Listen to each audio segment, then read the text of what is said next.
Arg! Ahoy there, matey! Welcome aboard the world of boating. Please stand clear of the doors. Por favor, manténganse alejado de las puertas. The radio show devoted exclusively to the boating lifestyle. You're gonna need a bigger boat. Brought to you by worldofboating.com, your internet portal for the boating enthusiast. I was just looking into buying a boat of my own. Call World of Boating toll-free now at 1-8888-28-BOAT. That's 1-888-828-BOAT.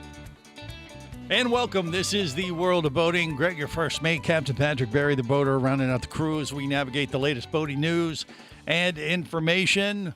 Man, a lot of stuff going on. Barry the boater has been on a killing spree of iguanas in South Florida. I just got back from a major aviation event with airplanes, and there were a few flying boats as well that I was taking a gander at. And I was like, hey, I could knock out two birds, one stone. I could go boating and flying with the same vessel. So, it definitely crossed my mind. There are a ton of options to do just that. And I don't know. I'm flirting with the idea. Maybe I can do that. If I was flying a floating boat or a boat plane, that counts as boating. Even in Captain Patrick's world, I believe. Doesn't it? No. What about Barry? Barry the boater's world? Yeah. Don't they have to deal with navigation rules when they're on the water? Yeah, of course. When they're on the water, they're a boat. When they're in the air, they're a plane. We used to have Chalks Airlines down here, and I did want to go on one of those flights before they folded. Yeah, one of those seaplanes. There's still plenty of them out there, though. Barry. But Chalks was unique. Went out of the government cut. Yeah. You fly where the cruise ships were. Well, they were flying islands. these old DC-3s, kind of like the Jimmy Buffett airplane, by the way. I think they were DC-3s, weren't they? No, the Chalks plane. I guess that's right. It wouldn't be. I'm thinking of a different airline. But the Chalks planes were kind of like that Jimmy Buffett boat that is actually still on display at Margaritaville and Universal Orlando at City Walk. Is that real? Yeah, it's Jimmy Buffett's old seaplane. It really is. And they have it as a prop, set up there on the lagoon. No pun intended, right? Yeah. Bump. No, it was totally intended. But yeah, I don't know. I'm thinking about doing two things at once. Was that the one that he was allegedly a courier on, used for currying? We have no idea. No. Okay. But he did get shot at a few times. Okay, so it was wasn't flying was around. using for currying. Well, they accused him. They thought he might be. It goes back to the song "Jamaican Me Crazy" from Jimmy Buffett. Go listen to the song. Tells the story of when Jimmy landed in Jamaica, and he was had to rush out of there in his plane because they started shooting at him or something to that effect because they thought he was doing something he wasn't supposed to. He wasn't, but they thought he was, and that's all it took. Yeah, he didn't bring the cash. Well, I don't know, but it spurred a song that is probably in Captain Patrick's playlist right now on Spotify. Absolutely not. So moving what on, the hell is Spotify? Yeah, other things. Moving on. Speaking of seaplanes, Greg. Yeah, we are speaking of them. Why are we speaking? Because I just saw them, or what do you think? I don't know. I don't know either. I think we lost. Did we lose Patrick? Maybe for a moment. Maybe. But I think what he was going to talk about is there's an article about a seaplane that didn't make a smooth landing. Did not make a smooth landing. Yeah. What happened? This was in Gulfport, Mississippi. All right. Okay, you guys back? Yeah. Yeah, we got you back. I was just going to start. There was a set of islands called the Chandelier. Yeah, I think I was just hacked by the Jimmy Buffett fan club. Well, of course. You could have been. Pair heads are you will pecking not away talk at bad his about the Buffett. internet connection. Right. All right. So Gulfport, Mississippi is where this is where this is happening. So what happened with this seaplane? Well, Captain Johnson was out with his charter and, out towards Chandelier Island or Chandelier Islands. And he said, they're a really cool and magical place unless you're flying a seaplane because you really never know what's going to happen. And he never expected those words to become a reality until a recent fishing trip changed everything. So they see this plane and it's circling and looks like it's going to get ready to come in for a landing. And of course, it is a seaplane, and they're out on the Mississippi Sound. And according to Captain Johnson, he said, "Me and my clients thought, man, I hope that plane doesn't crash." And unfortunately, Famous last words. Yeah. and unfortunately, it did. So it wasn't a severe crash, but bad enough being in the water. So right place, right time. He and his crew made it out to the boat. Managed to get the passengers off because the plane did start to sink. He said his military expertise came into play. "I told my clients, hey, look, guys, I need you to do what I say. I'm in charge," which kind of sounds like Greg. Yeah. And then we ignore him. Right. "I kept calm the whole time and had a plan the entire time. It was rough seas, so the boat was rocking very bad, and so was the plane. We got as close as we could, and we got 1 or 2 passengers at a time, pulled them onto the boat, and got them in there. And once we got them on the boat, we ensured they were safe. Everything was fine, and we're going to get them somewhere safe." He is in love with the word safe. It was a sigh of relief for them because Chandelier Island was very remote, 25 miles offshore. Why would you be? I guess he must have been experiencing some kind of engine trouble, right, Greg? Would you imagine? Okay, first off, what kind of plane was it again? Do we know? Seaplane. It was a plane with pontoons on it. Okay, so it had pontoons. So it could have been like a Cessna Caravan or something like that, or 208. Yeah, single proper wings were over the top of the cockpit. Yeah, But he fuselage. landed in what? He flipped it? Because that's what could happen if you're in rough seas or if you It hit looks something. like, it may be one of the pontoons. Well, I got don't think he damaged. flipped it because the plane was upright, but severely listing to the port side. Well, so he So if it whacked lost something. Well, yeah. if it lost a pontoon on a hard landing, or he stuffed the bow of the pontoon into the water, might have just ripped it off. I don't know what's holding that on except duct tape. Like I said, if you nose down too much and you catch a wave, it'll flip the plane, or one side will catch, and who knows what happened. But it sounds like he either hit something or he was in rough seas, and they kind of allude that the seas were kind of rough, so it probably was too rough for him to really land this thing properly. But he might not have had. Well, I guess what I was getting at is he might not have had a choice, because why else would you be landing 25 miles offshore? Well, that's why Yeah, you have right. a float plane like that. That's what they're designed to be. To Unless get he you was to- going to go fishing out there. That's what I'm saying. That's what float planes are for. You go to really remote areas to fish or dive or whatever the case may be, and that's the most efficient way to get there, even much more efficiently than a boat. That would be cool to It is. dive to your destination. Just dive off the float planes. Well, that has been catch my your lobster plan and fly home. for the last 10, 15 years with our other radio show, Just Plain Radio. Captain Dennis and myself, the goal is to get a Cessna Caravan, which is a fairly big hauler. It's kind of like the utility vehicle or van of the skies. It's not super fast, but it's very efficient. Can carry about 5 people plus full sets of gear. So you and your friend go out there, and you and your friends go out there and dive. Or people. I thought Chevy made the, or is it Chrysler? I'm made just the saying, Caravan? it's comparable to that type of Yeah, thing. Okay, it's not Welcome a to the super fast. world It's of very flying. efficient, and but that's what Jimmy Buffett used to do. He used to take his float plane out to these remote places and go fly fishing and stuff, bone fishing out throughout the Caribbean. That was his. Square grouper. Yeah, I don't think that was his thing. I guess my point being is it was rough seas. Yeah. So even if you were going to go fishing off of your seaplane, you would think that, I don't think this is a really good idea, because I looked at the marine weather forecast, and it is, it's 2 to 3s, and this isn't safe to land, or we were experiencing a mechanical issue and we had to set down, or, we were going to crash Well, right. badly, Well, much worse than what you did. Yeah. Well, that's a whole different issue, obviously. If you had Anyway. a mechanical, but Hats off to Captain Johnson and his crew for lending a hand. And famous Captain Johnson left us with these parting words of wisdom. yeah. He is going to start packing more safety supplies, like a life jacket, in case something like this happens again. In case a plane urges falls from the others to do the sky same. and he has to Exactly. rescue him. Hopefully he got at least a free ride on the plane, because those are fun. All right, more coming up on the World of Boating. Stay close. You're listening to the World of Boating Radio Network.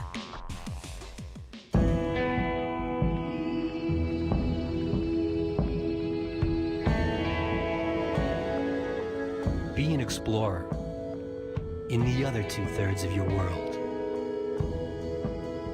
Be the buddy who takes the kids in the aquarium instead of just to it.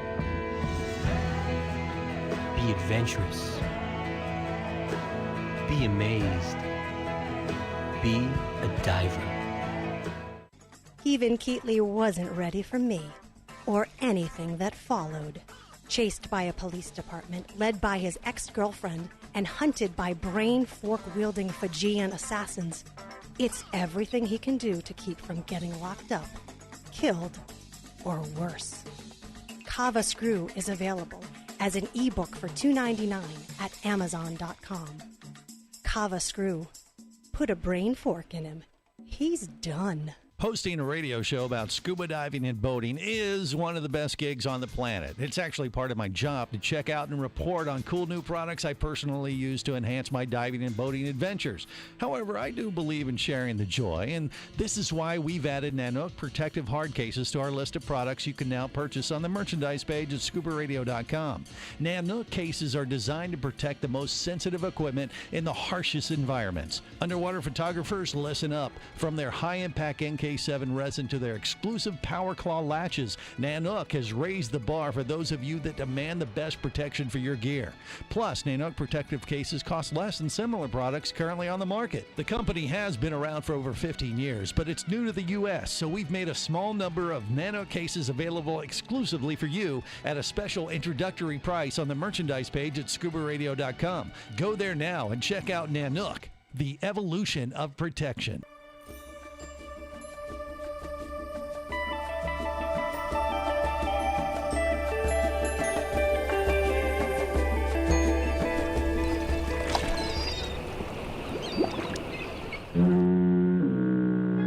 Successfully navigated the Sea of Commerce and now are clear to cruise with the World of Boating. I do like the water. The radio show devoted exclusively to the boating lifestyle. The sun, the sea air, good friends. Brought to you by worldofboating.com, your internet portal for the boating enthusiast. Welcome aboard. I will be your captain. You'll be my scallywags. I don't know what that means, but you will be them. And here's how we play.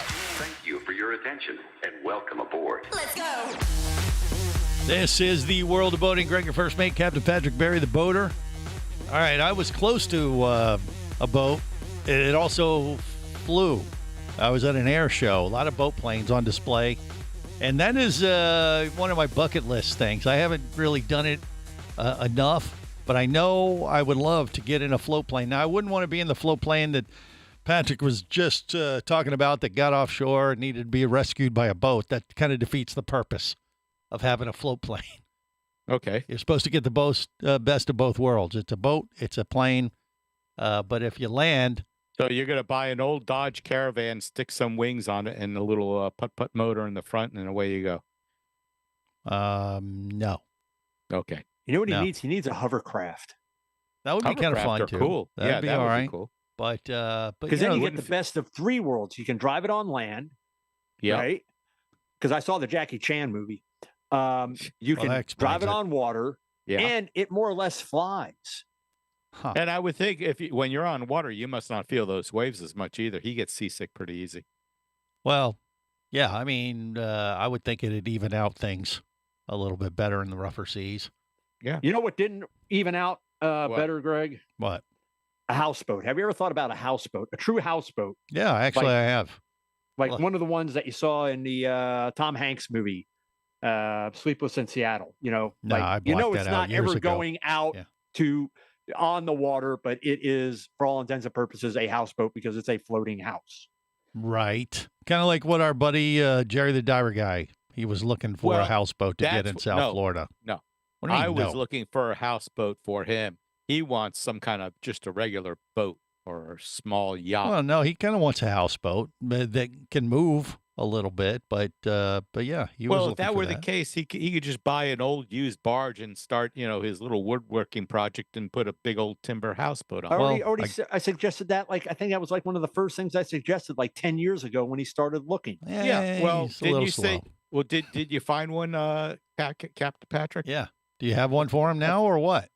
No, 10 years ago. Had one. He could Well, have you already just said been- you had found a new one, or thought of that. Have I ever Now, considered it? Well, this one is in San Francisco. So Okay, that's a little this bit houseboat, out of the and way. it's a really, really nice looking one. But it's a perilous trek across San Francisco Bay.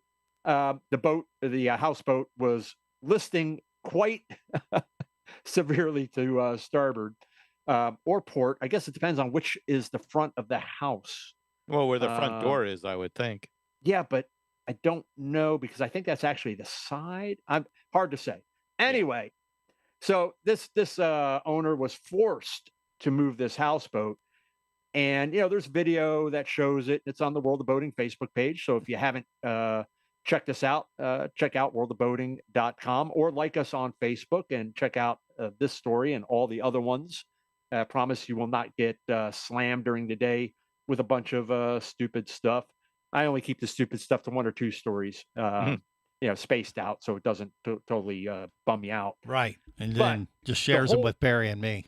Yeah, the whole reason for this houseboat having to be moved was because of what, Greg? It was an eyesore on the water. San Francisco, they're always complaining. Yes. Oh no, this is a really nice. Barry. a Would you say this beautiful is a house. nice looking houseboat? No, Really? They could have used a big bit, a larger barge to hold it. It may be a little heavy. But this is really nice looking. This is not Okay. does not appear to be a piece of junk. All right. So, It's a 2-story houseboat. Nearby resident and lawyer Yeah. filed a lawsuit in 2015 and claimed that the marina where this houseboat and others were berthed was not allowed on state waterways. Nah, you can't have it. Nah, I'm a lawyer. You're ruining my view of San Francisco Bay. So, okay. back in July 2023, there were 9 residents that remained in the marina, and they had to get moved. This was like a little oasis in the middle of Silicon Valley, according to resident Nina Peshke Coat, talking about the community. Now, here's the thing. This is why I bring this up. First of all, one person ruins it for everybody else. And you're thinking, okay, well, Captain Patrick, but it shouldn't have been there because it's not allowed on state waterways. Why? But is that really the case? Because Redwood City obtained control of the marina and the adjacent state land in 1945, and then leased it to entities that managed the marina from 1965 to 2013. Don't you think? Look, we've been here, we've allowed it. It hasn't hurt anyone, even though it's on state waterways. Blah blah blah. Leave these. They're not hurting anyone. Eventually, maybe they'll pass away, and then these things will move. Maybe the lawyer will pass away before then. Well, what's his gripe? Is it obstruct the view of the water? Or is that what he's complaining about? Or, I mean, if they're nice houseboats, what's the gripe other than, oh, you're not legally allowed to be there? I mean, there must be a reason that they don't like them. The attorney who headed up the suit, Ted Hanig, who was one reason the giant houseboat crossed the bay Monday because of the lawsuit that he filed. He lives across the creek from Docktown and loves boating and sailing, according to his law firm's website. However, he would not comment for the story as to why he decided back in 2015, as he's living across from this thing, and probably just saying, this is ruining my view. Okay. I don't like this. How can I get these people out of here? How can I get a better view of the creek and of San Francisco Bay? Let me go dig into this using my law firm's unlimited resources. Okay. And then finds this thing where it's not allowed on state waterways. Nah, you have to move it. Nah, because I'm a spoiler. Nah, I'm the kid that never got invited to the birthday parties. Nah. Why does he sound like that? Bow ties. I like how he says that. It really comes down to who was there first, and the marina was there first, I'm pretty sure. And it's the same as people that move into a new area. and then start complaining about the incinerator down the street, which has been there for the last 30 years, and saying we don't want this here anymore. Or it's like Greg's subdivision, where I came in one time and I made the mistake of parking my car or my truck oriented in the wrong direction. Yeah. Oh, but if on the Barry, wrong side of the street, I but if- came out 5 warning stickers and a tow truck was coming. right. But if Barry doesn't have the neighborhood incinerator, what's he going to do with all those dead iguanas? Just let 'em gonna rot? Send them to you.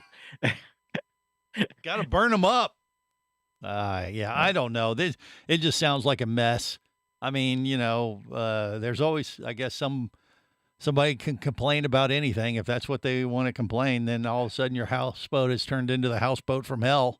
I mean, because now they don't know what they don't have. They got to find a different place to go.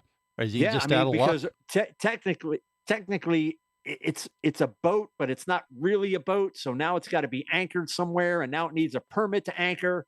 Versus that whole idea of these liveaboard true houses that are built on call it a small floating barge. Yeah. What do I do now? Because of one guy. Yeah, you can't have it. Yeah. Yeah.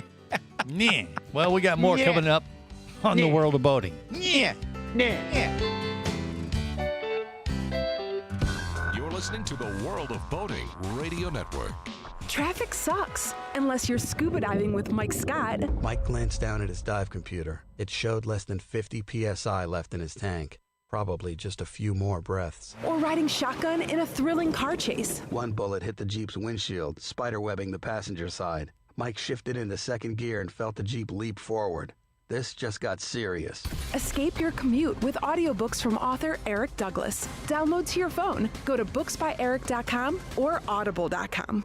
Do you have a message or product you need to share with the boating world? Well, look no further than the World of Boating radio show. Just like you, thousands of boating enthusiasts are hearing this message, and we could be talking about you and your product or service as early as next Saturday. Remember, a terrible thing happens when you don't advertise. Nothing. Go to worldofboating.com, send us an email, and let's get to work to make your marketing message matter.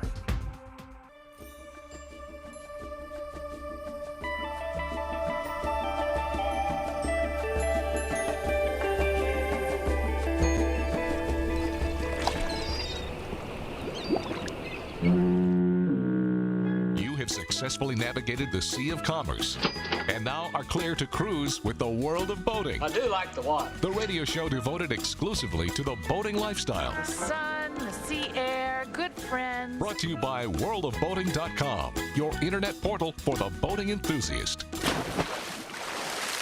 We now return to Night Boat, the crime-solving boat. Faster, Night Boat. We've got to catch those starfish poachers. You don't have to yell, Michael. I'm all around you. Oh no, they're headed for land. We'll never catch them now. Incorrect. Look, a canal. Oh, Night Boat, go! Oh, every week there's a canal. Or an inlet. Or a fjord. Quiet! I will not hear another word against the boat. I was young, I was dry, but to sail I would go. 1 hour on the water, I was soaked down below. Though I tried, I couldn't hide from my mother's piercing view. But all she would say was, a big boy like you. Wet before, wet behind, we're the members of the Wet Pants Club. This is the World of Boating. Greg, your first mate, Captain Patrick, Barry the boater, are rounding out the crew as we navigate the latest boating news and information. Where's that song from? The Wet Pants Club? Yeah. You should know. You're part of the club yourself. I mean, as a boater, pretty much everyone belongs to the Wet Pants Club because it's almost impossible not to get your pants wet when you're on a boat. Knowledgeable boaters boat pantless. That was a little too much information from Captain Patrick because he just painted solves the problem, mental Greg, image and leaves you airy fresh. Oh, that's true. You are airing. I hope you have some wet naps. Anyway, where else are we? When we covered this houseboat issue in San Francisco, basically, if you have one in San Francisco, take your houseboat somewhere else because they're frowning upon them at this point. Just be aware of who's moving in around you, and if they've got JD, in after their name or Esquire, Maybe You send could them always- a, you could send always- them a gift basket Yeah. and just tell them to leave you alone. Invite them on your boat. That's how you solve all those Yeah, issues. But just this send wasn't an actual. It's not. What? Well, It's not like they can take this houseboat out and go boating. yeah, but they can invite them. Hey, come on over, have a drink. Let me show you the view that I'm obstructing. Wow. So this You're is what I welcome would see if anytime. this wasn't here. Great idea, Greg. Just make it worse. Maybe. All right. All right. So Boston. Yep. had Heard of an it. issue. Had an issue up in Boston this week. Really not warm enough yet to go boating, or is it? Because someone Somehow. left a boat Yes. in the subway. In the subway. What? Someone had to go someone through the managed to get a trouble. boat, a small, call it a small dinghy. Probably we call that a 2-person, maybe 3 if you're lucky. Yeah. Yeah, Little rowboat. dinghy, Uh-huh. and got it down to the subway and left it on the tracks. And of course, a subway came along and hit it. Okay. I'm pretty sure the subway had right away Do we have any reason of why they would have done this other than just to be obnoxious? Or, because it's Boston. I mean, is there any water down there that maybe they're like, hey, if we take a boat down there and go float out in this underground cave system? Yeah, because that's what I want with my subway, which runs on electricity, is to have it full of water. Works really well for those on board the subway cars. They said it was left there around 12:15 a.m. So You would Sounds think like a that they've prank. got they've got CCTV of people bringing this thing somehow, some maybe. way into All right. the subway. But we don't know. It just But we don't the know. mystery boat shows up in the subway system in Boston, and why we don't know. But it's there. They got it out. If they got it in, I guess you could get it out easy enough, right? Just obnoxious kind of prank, you think, or what? Well, it was probably one of those plastic rotomodal boats similar to my mine. So it's probably indestructible. They said it didn't hurt the train, so probably bounced around. I think it was somebody who was a Family Guy fan. Could have been. Why? Yeah. Because there's a song from Family Guy, Train on the Water, Boat on the Track. Okay. That's a possibility. Yeah. Yeah. I So, think- yeah, if you're up in Boston and you see people entering the subway with a boat, with a boat over their head. Or if they have oars over their shoulder, probably a sign they're doing. well, no, but Something people, mischievous. usually hockey sticks up in Boston or baseball bats Yeah, but if or it's just an large oar, pieces of wood. maybe they got a boat down there they're planning to do something with. I don't know. That Maybe. just is goofy. Who knows? Unfortunately, the boat didn't have a name on it, so no real way to track it. However, up on the St. John River, that's the St. John River up in Canada, not the St. John's down here where Mike boats. This continues our tradition of worst boat names ever.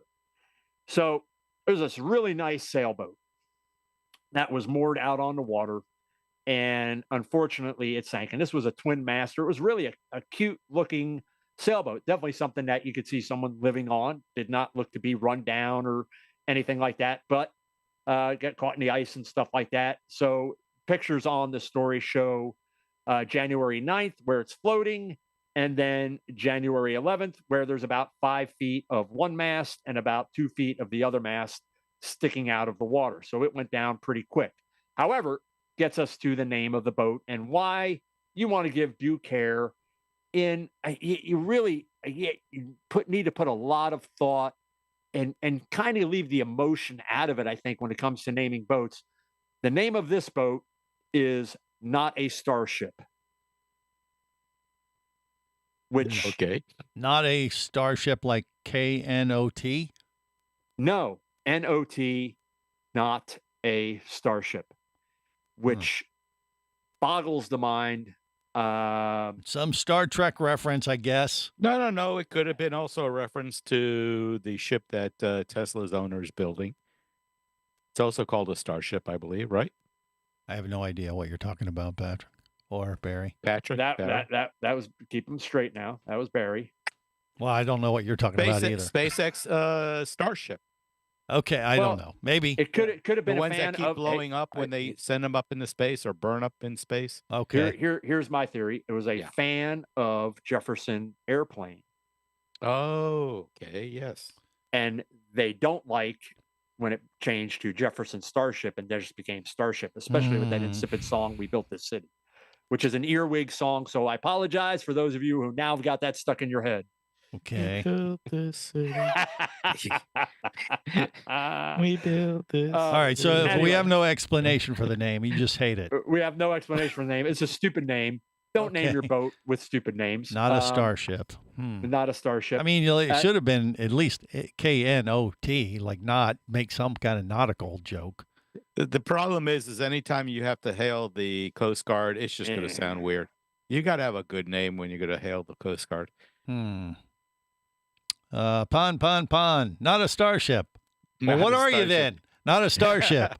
What are you? Not a starship. Not a starship. You see? That'd be a It could problem. Doesn't work. Uh-huh. It doesn't work. Not a zoo. That's what Disney did when they first opened up their kingdom there, the animal kingdom. It's not a zoo. Okay. Didn't they have a thing where they said when they first opened, they said it's not a zoo? Oh, I don't know. That was a long time ago. But a long that was time their- ago. Yeah. All right. Anyway, well, the that owner is- has until the end of the month to remove it, and the previous owner is really, really heartbroken because this boat at this point is going to be a total loss. And if you look at the story on the World of Boating Facebook page or at worldofboating.com, again, really, really nice looking boat. Seemed to be very well maintained, very colorful. Kind of had kind of that classic maritime greenish blue. Yeah. It really a nice little pilot house. that all sounds nice, but it's not a starship. I don't care what you say. It's not a submarine. What do either. you do? That would be a good name for a boat. It's not a floating either. Not a submarine. It's not a ridgeline either. Ooh, that'd be not a truck. That's Greg's license plate. Not a truck. Not a truck. Okay. So, Barry the Boater, Captain Patrick, not a genius. More coming up on the World of Boating. Stay close. You're listening to the World of Boating Radio Network.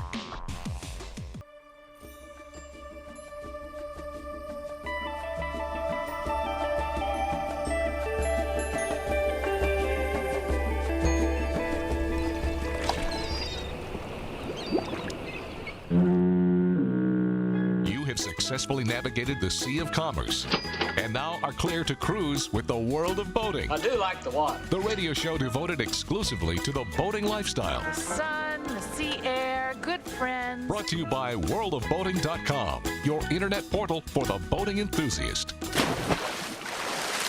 Listen up. The ship is sinking. Okay? We're going down right now. Just wrap your heads around the reality of that. In 5 minutes, this ship is going to be at the bottom of the lake. And there aren't enough spaces on the lifeboat. Who are we going to save?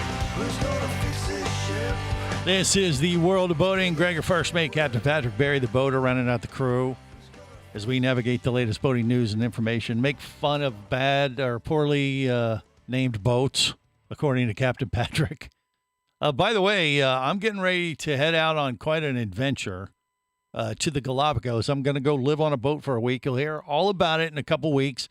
And just for Barry the Boater and Captain Patrick's pleasure, I have purchased a Spot X, which will allow me to be tracked up into just within a few feet of the planet using satellite phone technology. And it will also allow me to text you guys, 50 miles from shore, and let you know, hey, I'm sinking, and I can text you back and forth. It's nice Greg, knowing you're you. gonna see some. I might be diving with killer whales or something to Barry. He's a diver, and I'll say, "Suck it, loser." So No, you're going to be diving with iguanas out there. yes, they do. They have swimming iguanas. They're as big as Godzilla out there in the Galapagos. But all kinds of crazy stuff. But yeah, I got this cool little device. It's called the Spot X. You can be anywhere on the planet, and it connects to the satellite phone technology and all that stuff up there in space.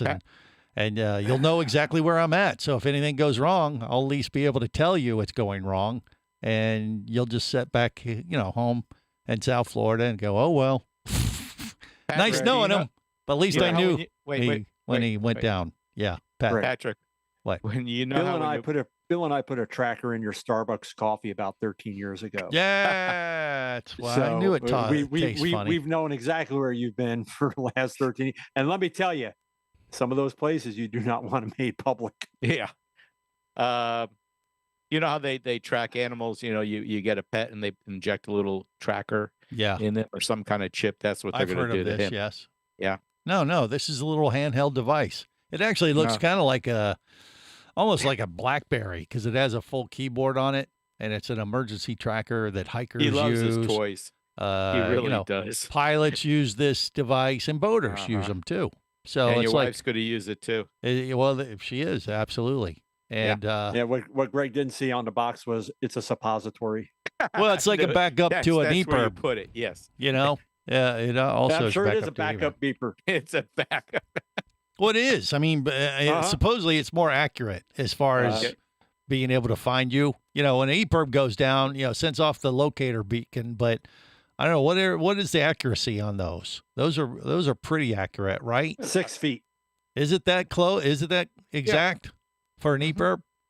Yeah. Okay. I don't know. They were telling me that this technology this uses is even more exact. So I don't know. Yeah, so the missile will hit you directly. Yeah. There'll be no fragments left of you. I plan to just use it for fun to text you, Barry, and say, suck it, loser. I can see him hitting the whale panic shark. button. Yeah. And they're sending out the helicopter that's $1,000 a minute.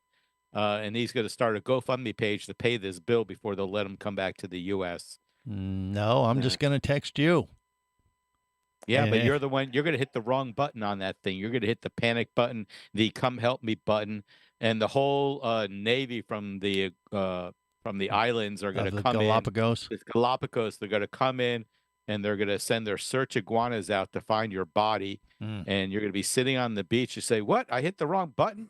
No. And they're going to hand you a bill. No, $30,000. That's not accurate. You are incorrect, sir. You know who needs a tracker? Who?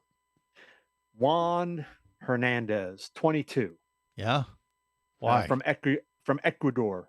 Okay. Well, because this past week, he didn't try to steal one, didn't try to steal two, but tried to steal 3 boats up in New York City. Really? The first one was the historic FDNY fireboat, which he very early in the morning hours climbed aboard, untied the ropes, couldn't start it, so just floated for about a half mile until it drifted got grounded.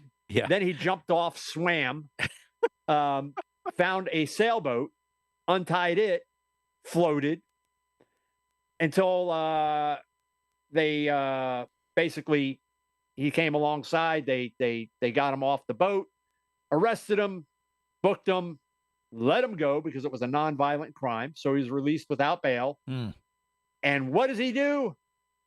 He goes for number 3. Yeah. Maybe he was trying to get somewhere.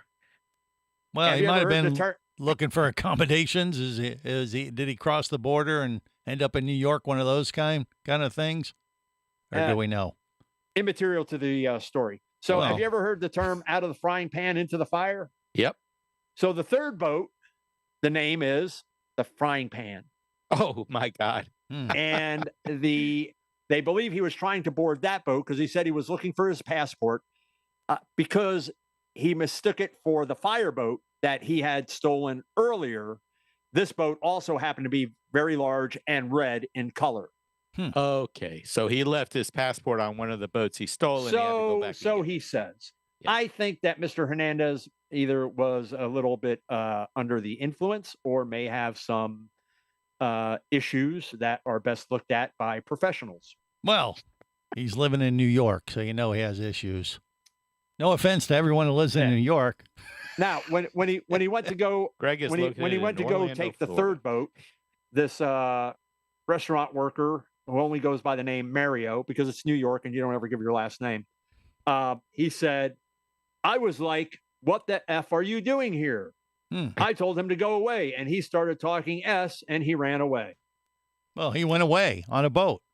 Figured that'd be the best way to go, to traverse wherever he needed to go. You don't steal the gas diesel boat if you don't have the keys. The sailboat, yeah, maybe you can get away with it if you know how to sail. If you were 100, call it 50 miles further over the Canadian border. Hi, can I help you? Is there something that you need? I think I left my passport on this boat. Oh, well, let me help you get on board and let's see if we can find it, eh? And in New York, what the F are you doing? What are you doing there?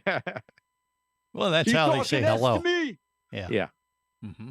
It's just the difference 50 miles can make. Uh-huh. Yeah. Okay. Yeah. All right. Yeah. Well, don't be that guy, or make sure your boat is secured so Juan doesn't find it. Well, if you're going to steal a boat, and I would never advocate stealing a boat, but if you're going to steal a boat, get one that you can actually start the motors or you can raise the sail on and actually make your escape versus being at the mercy of the currents. Take a boating Are we giving advice to criminals right now? Is that what we're doing? Take every a boating show. safety course or some kind of boating course before you go out. Okay, so before you decide to steal a boat, make sure you take a boating safety course. Is that what you're saying, Barry? Yeah, that way you don't get hurt. And make sure you know how to swim. We've I mean, had really, if you're gonna be a criminal, be a safe criminal. Yeah. Right?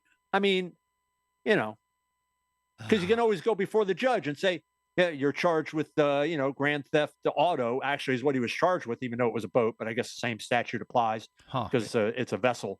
And you say, yeah, Honor, I did, but hey, I did take a boat safety course. There you go. That was very astute of you, and I appreciate you looking out for your fellow citizens.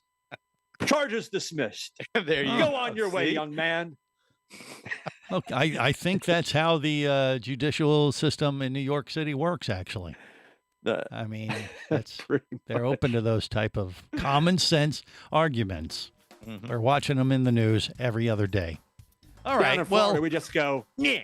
Yeah, exactly. All right, on that disturbing note, we're going to wrap it up for this week. Till next time, remember, whether it is sail or motor, life is better as a boater. Safe boating, everyone.